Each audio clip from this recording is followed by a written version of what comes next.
नमस्कार सेविका ताईंनो, मी पुष्पवती चंद्रकांत मोरे, अंगणवाडी सेविका व्हिडिओ भगिनींनो, तुमच्या आवडत्या चॅनलवर म्हणजेच ॲक्टिव्ह अंगण चॅनलवर तुमचं खूप खूप स्वागत करते।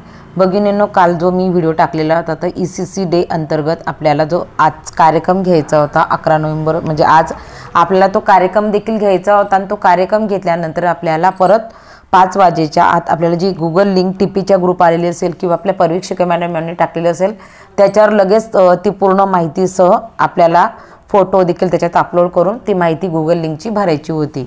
आणि त्यानंतर मी म्हटलेली होती की इतिवृत्त जर आपल्याला हवं असेल तर अगदी साधन सरळे तुम्ही सगळ्यांना येत असेल परंतु तरी देखील व्हिडिओ बघा आणि अगदी ह्या पद्धतीने अगदी सोपं साधं रेकॉर्ड आहे। याच्याला तुम्हाला वाटलं तर तुम्ही फोटो पण घेऊ शकता, म्हणजे फोटो डेव्हलप करून लावू पण शकता, परंतु मी तसं काही केलेलं नाही। मी फक्त साधं प्रोसिडिंग लिहून ठेवलेलं आहे की आपल्याला आपल्या तो कार्यक्रम झाला, आपल्याकडे ते पालक आले, पालकांची स्वाक्षरी, आपण काय घेतलं त्याच्यामध्ये, कारण कार्यक्रम होतो आणि त्याच्यानंतर बघा मागच्या महिन्याला मी पण कार्यक्रम घेतला परंतु कार्यक्रमाचं हे लक्षात नसल्यामुळे मला प्रोसिडिंग काही लिहिता आले नाही, म्हणून चालू महिन्याचं केलं। मी मागे सह्या घेतलेल्या आहेत परंतु प्रोसिडिंग लिहायला घाईघाईत विसरले आणि असं झालं की तो कार्यक्रमच जास्त डोक्यात राहिला नाही। त्याच्यामुळे भगिनींनो असं होतं, म्हणून जर आपल्याकडे प्रोसिडिंग असेल काय कार्यक्रम नेमका घेतला तर आपल्याला ते अगदी आठवणीने व्यवस्थित सांगता देखील येतं। तर ह्या पद्धतीनं होऊ शकतं, म्हणून प्रोसिडिंग लिहा। तुमच्या बऱ्याचशा खूप साऱ्या भगिनींच्या कमेंट आल्या आणि आजचा तो व्हिडिओ करत आहे अगदी सोपं आणि साधं मी माझ्या पद्धतीने प्रोसिडिंग बनवलेले। बघा आपल्याला पहिले सर्वप्रथम आरंभिक बालसंगोपन आणि बालशिक्षण दिवस ECC डे वर मी टाकलेला आहे। त्याच्यानंतर तुम्ही जर खाली पाहिलं तर इथं दिनांक देखील टाकलेली आहे की 11/11/2024 रोजी जर तुम्ही पाहिलं तर ECC डे अंतर्गत वेळेदे गावातील 225 अंगणवाडी कोड क्रमांक केंद्रातून सदर कार्यक्रम घेण्यात आला व त्या कार्यक्रमाचे विस्तृत खालीलप्रमाणे, म्हणजे मी अशा माझ्या पद्धतीने तयार केलेले। बघा तुमचं माझ्यापेक्षा बेटर पण असू शकतं, चांगलं असू शकतं, तर मी असं ठेवलेलं आहे। तुम्हाला जर आवडलं तर तुम्ही अवश्य करा, अन्यथा तुम्ही तुमच्या आयडियाज आणखी वापरून ते चांगलं इफेक्टिव्ह करू शकता। परंतु आपल्याकडे कुठलेही जर आपण कार्यक्रम घेत असू आणि महिन्यातनं एक कार्यक्रम घ्यायचं आहे, जसं आपण CVचे 2 कार्यक्रम महिन्यातनं घेतो आणि त्याचं आपण प्रोसिडिंग लिहिलेली असते, पालकांच्या जे आपले लाभार्थी आलेले असतात कार्यक्रमाला त्यांच्या आपण स्वाक्षरी घेतलेली असते, तर ते आपलं ठेवणं खूप महत्त्वाचं आहे। पण आपण CV कार्यक्रमाला फोटो हा ठेवत असतो, याला आपण फोटो ठेवला नाही ठेवला तरी काही हरकत नाही, कारण गुगल शीटवर तो फोटो आपला ऑनलाईन दर महिन्याला जात असतो। त्याच्यामुळे आपण जर तुम्हाला वाटत असेल तर तुम्ही ते प्रिंट काढू शकता। आता कमी याच्यात झालेले, परंतु मी सांगणार सक्तीकरणाने, परंतु मात्र आपण प्रोसिडिंग इतिवृत्त मात्र आपल्याकडे अवश्य असणं महत्त्वाचं। तर बघा आपलं ह्या महिन्यामध्ये आपलं होतं तर सर्वप्रथम आपली कार्यक्रमाची जी सुरुवात होते किंवा जे आपण करतो तर आपल्याला आपल्या आलेल्या पालकांचं आपल्याला स्वागत करायचं, हे मी कालच सांगितलं, ते मी आता इतकं सांगणार नाही, व्हिडिओ खूप मोठा होतो। पण महत्त्वाचं म्हणजे आपले कुठल्याही याची प्रोसिडिंगची सुरुवात ही आपला अनुक्रमांक विषय इतिवृत्त ह्या पद्धतीची मांडणी असते, तर अशा पद्धतीने करायचं। तर मागील इतिवृत्तावरून म्हणजे मागच्या महिन्यात काय झालं तर ती आपल्याला चर्चा ही करायची असते। आता आपल्याला जर तुम्ही ह्या महिन्यापासून प्रोसिडिंग लिहित असाल तर तुम्ही नक्कीच पुढच्या महिन्यापासून मागील इतिवृत्त, पण जरी तुम्ही मागील कार्यक्रम इतिवृत्त आता मी देखील माझा लिहिलेला नाही तरी तुम्हाला सांगते की मी फक्त सह्या दिलेला होता, मला असं वाटलं माझी देखील प्रोसिडिंग रेडी असेल, पण असो काही टेन्शन घेऊ नका, ह्या महिन्यापासून देखील सुरू केलं तर काही हरकत नाही, परंतु सुरुवात करताना मी केलेली त्या पद्धतीनेच करा। आणि आता लक्षात ठेवा की आत्ता जे झालेलं आहे त्याचं इतिवृत्त किंवा ह्या कार्यक्रमात आपण काय घेतलं हे आपण आता याच्यामध्ये लिहिलेलं असतं इतिवृत्तमध्ये, तर पुढच्या याच्यामध्ये ते नक्कीच ती वही जवळ असते आणि त्याच्यातनं आपण काय झालेलं हे थोडक्यात आपण आधी मांडायचं आणि त्याच्यानंतर मग कार्यक्रमाला सुरुवाती होत असते।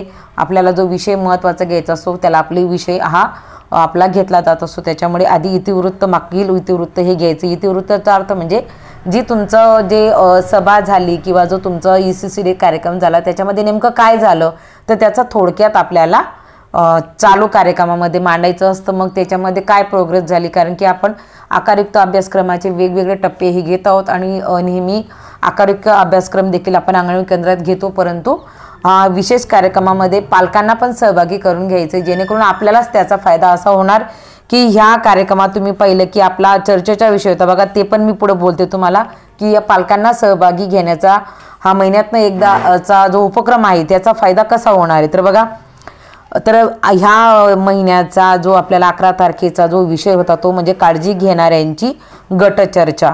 मग आता 3 ते 6 वर्ष वयोगटातील जे पालक आहेत ते पालक हे काळजी घेतात मुलांची, मग त्यांच्यात गटचर्चा ही ह्या महिन्याचा विषय होता। त्याच्यामध्ये पालकांचे एकमेकांची विचारांची देवाणघेवाण असे खूप साऱ्या गोष्टी होतात। तर मग या अंतर्गत आपल्याला काय करायचं होतं, त्याच्यामध्ये PDF आली होती, त्याच्यामध्ये स्पष्ट दिलेलं होतं। जे ई आकाश अभ्यास तयार करतात तर त्यांनी दिलेलं होतं की आपल्याला पालकांचे 2 गट करायचे होते, 3 ते 4। आता ह्याच्यामध्ये इतकं मी लिहिलेलं नाही कारण की प्रोसिडिंग ही खूप मोठी होऊ शकते। बघा तुम्हाला नोट डाऊन करायची, तुम्ही आरामात करू शकता, तर खूप मोठी होते। तर मी तुम्हाला थोडक्यात सांगते की 2 गट करायचे होते, 3 ते 4 आणि 3 ते 4 आणि 4 ते 6 पावणे 6 म्हणजे आपले जो वयोगट आहे असे 2 गट करायचे होते। म्हणजे जे मुलं आहेत त्यांच्या पालकांचे आपल्याला गट करायचे होते आणि त्याच्यामध्ये आपल्याला खेळ घ्यायचे होते। आणि त्याच्यानंतर आपल्याला त्यात खूप महत्त्वाचं म्हणजे यावेळेस आपल्याला दिलेला होता की जर तुम्ही पाहिला तर घटनाक्रमाचा उपक्रम आपल्याला पालकांसोबत घ्यायचा होता। बघा मी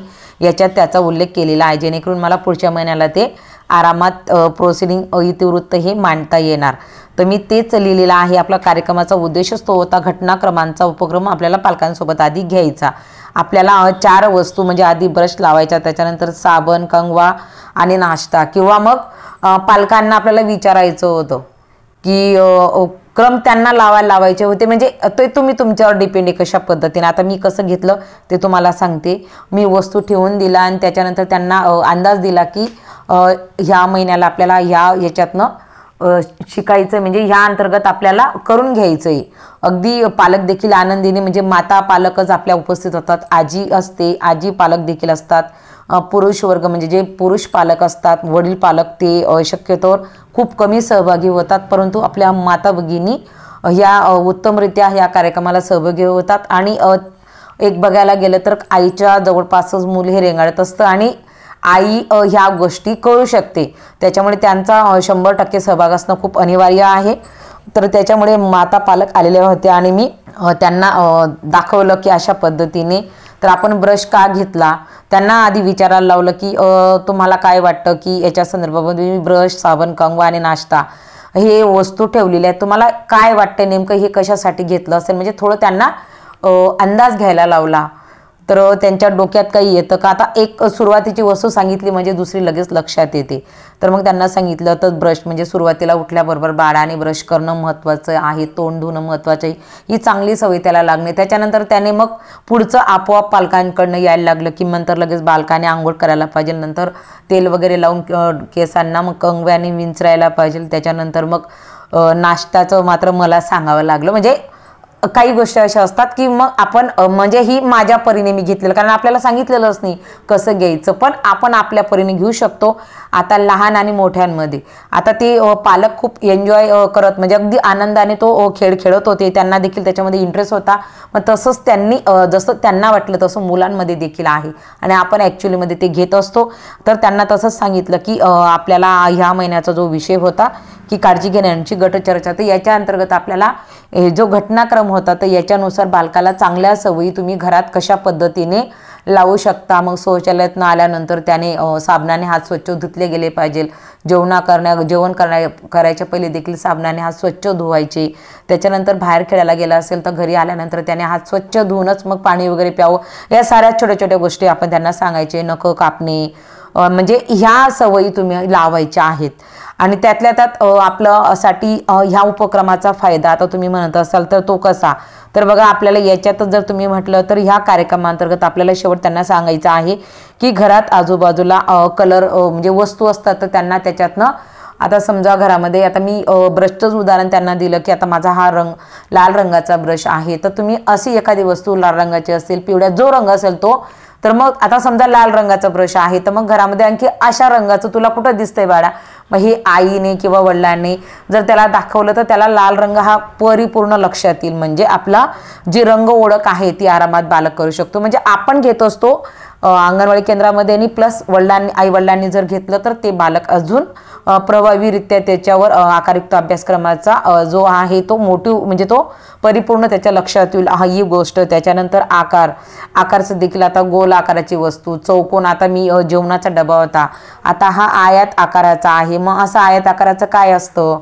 हे बालकाला दाखवायचं। मग आपण बिस्किट खातो ती कशी आकाराची असतात, म्हणजे अशा छोट्या छोट्या गोष्टी असतात। तुझी पाटी आहे ती पाटी देखील आयत आकाराची आहे। त्याच्यानंतर आपली आईची बांगडी गोल असते, म्हणजे हे आकार देखील तुमच्याकडे वस्तू आहेत, मग बाळाला सांगायचं की बाबा अजून बघ बेटा घरामध्ये गोल काय आहे, म्हणजे अशा पद्धतीने। म्हणजे हे मी ह्या सत्रा म्हणजे मी स्वतः अशा पद्धतीनं घेतलं तर याचा फायदा असा होणार आहे की आपल्याला आपण पण अंगणवाडी केंद्रामध्ये दैनंदिन आपल्याला टीपी ग्रुप मार्फत आपल्याला आठवड्याचं वेळापत्रक येतं, ते आपण घेत असताना प्लस घरी जर आईवडिलांनी याच्यावर फोकस केलं, कारण की बालक आपल्याकडे कमी वेळ असतं आणि त्यांच्याकडे जास्त वेळ असतं, त्याच्यामुळे या दोघी गोष्टींची सांगड घालून त्याचा जो आकारयुक्त अभ्यासक्रम आहे तो उत्तम होईल आणि बालकाची जी भावनिक जी आपण म्हणतो भावनिक विकास, शारीरिक विकास, अशा छोट्या छोट्या गोष्टी जे विकास आपल्याला साधायचे ते अगदी आरामात साध्य होतील।